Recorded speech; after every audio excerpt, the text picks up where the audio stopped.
আমার একদম স্পেসিফিক মুখ্যমন্ত্রীর কাছে আবেদন, যদি কোনো অ্যামেন্ডমেন্ট থাকে, যদি কোনো সংশোধনী রাখার জায়গা থাকে, অ্যামেন্ডমেন্ট করে শুক্রবার থেকে আপনারা বাদ দিয়ে দিন। মিছিলটা ডাকলো কারা, প্রতিবাদ করলো কারা, কারা আসলো, কিন্তু একটা বারকে কেন্দ্র করে একটা বিশেষ ধর্মকে টার্গেট করা হচ্ছে, এটা কোনোভাবেই কাঙ্ক্ষিত নয়। কলকাতার প্রতিবাদ অনেক দিন ধরেই চলছে।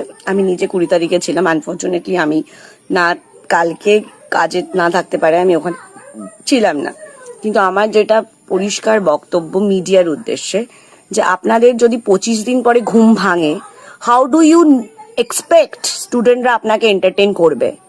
করবে না। এতদিন কোথায় ছিলেন আপনারা? কোথায় ছিলেন? আপনাদের দুনিয়া শুদ্ধ এর কার গার্লফ্রেন্ড কার বয়ফ্রেন্ড সমস্ত খবর আপনারা পেয়ে যান। তো এই যেমন ধরুন আমির খানকে নিয়ে আপনারা কি করলেন? আমির খানের বিয়ে কাকে করলো সেই নিয়ে লাভ জিহাদ এই সমস্ত আপনারা করে নিতে পারলেন, মিডিয়া কভারেজ হয়ে গেল। কিন্তু আপনাদের আমির খানের বক্তব্য যে সোনাম বাংচুকে চিনি না, একজন সায়েন্টিস্টকে আমাদেরই বানানো হিরো চেনে না এবং সে ভিন্ন ধর্মের, সেটা নিয়ে কিন্তু আপনাদের কোনো বক্তব্য ছিল না। সুতরাং প্লিজ মিডিয়াতে এই যে ইয়েটা খেলছেন না, ভিকটিম কার্ডটা খেলছেন, এটা বন্ধ করুন, জাস্ট বন্ধ করুন। Enough is enough. আপনাদের এমনিতেও টিআরপি আর বেশি দিন থাকবে না।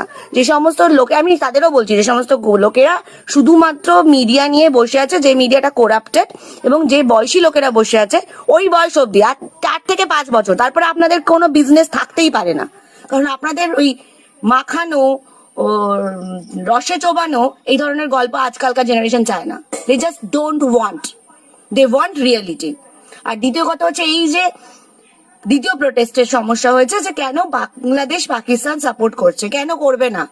ইরানের যুদ্ধতে পিসফুল প্রোটেস্ট আপনি আমি করিনি? যে এটা এখন ইন্টারন্যাশনাল ম্যাটার হয়ে গেছে, যে কোনো মুভমেন্ট একটা ইন্টারন্যাশনাল ম্যাটার হয়ে যায়।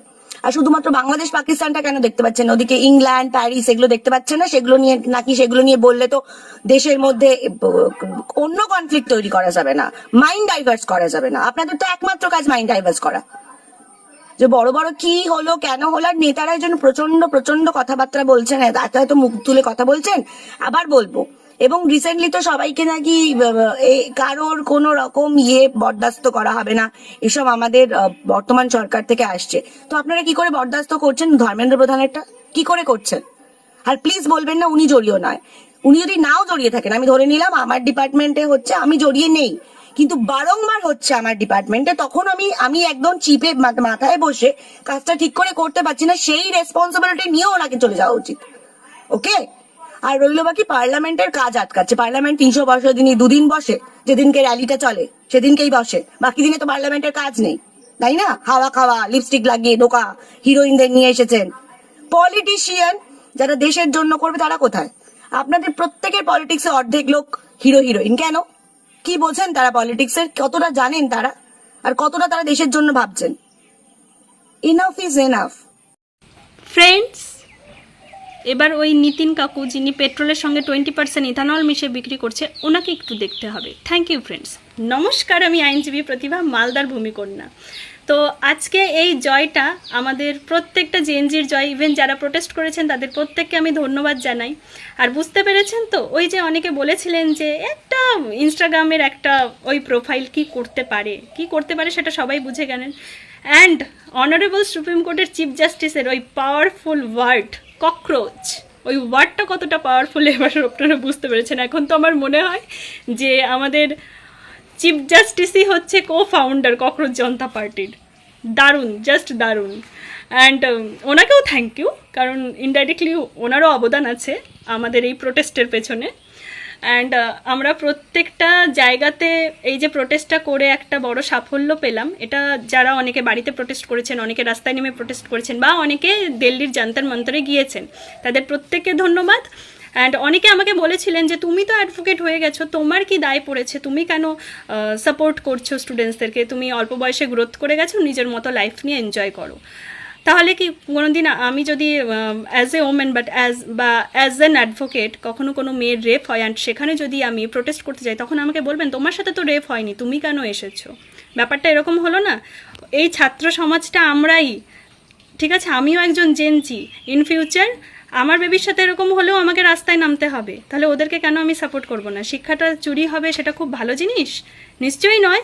তাই এই মানে ছাত্র সমাজকে আমি প্রথম থেকে সাপোর্ট করেছি, অ্যান্ড আমার এই ছাত্র সমাজের প্রতি সব সময়ই সাপোর্ট থাকবে অ্যান্ড সবসময়ই রেসপেক্ট থাকবে।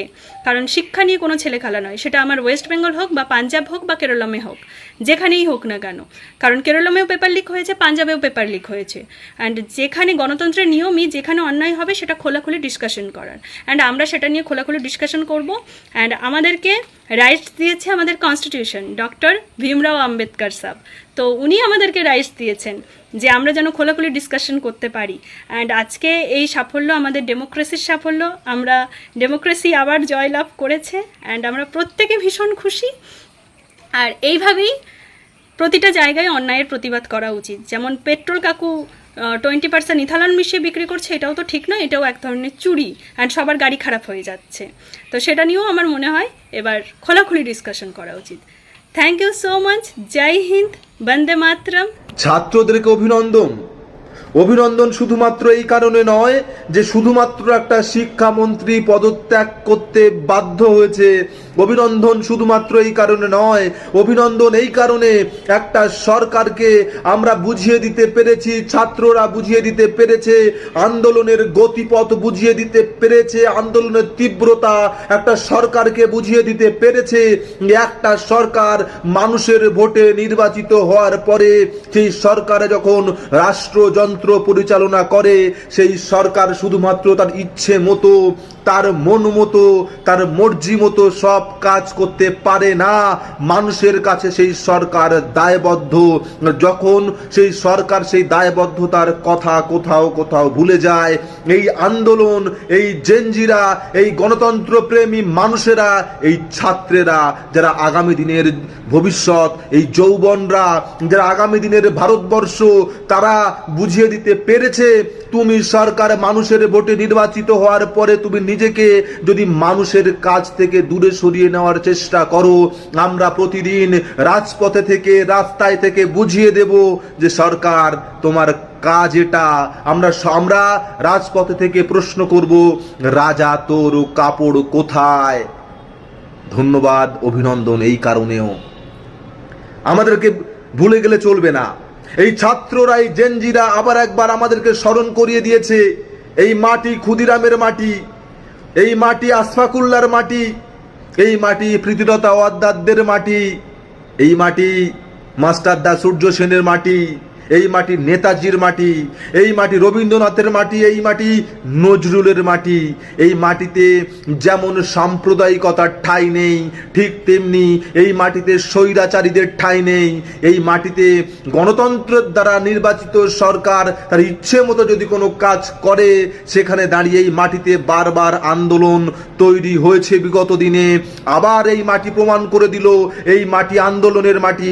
এই মাটি ইংরেজদেরকে ভারতবর্ষ থেকে দূর দূর করে তাড়িয়েছিল। এই মাটি বারবার প্রমাণ করেছে এই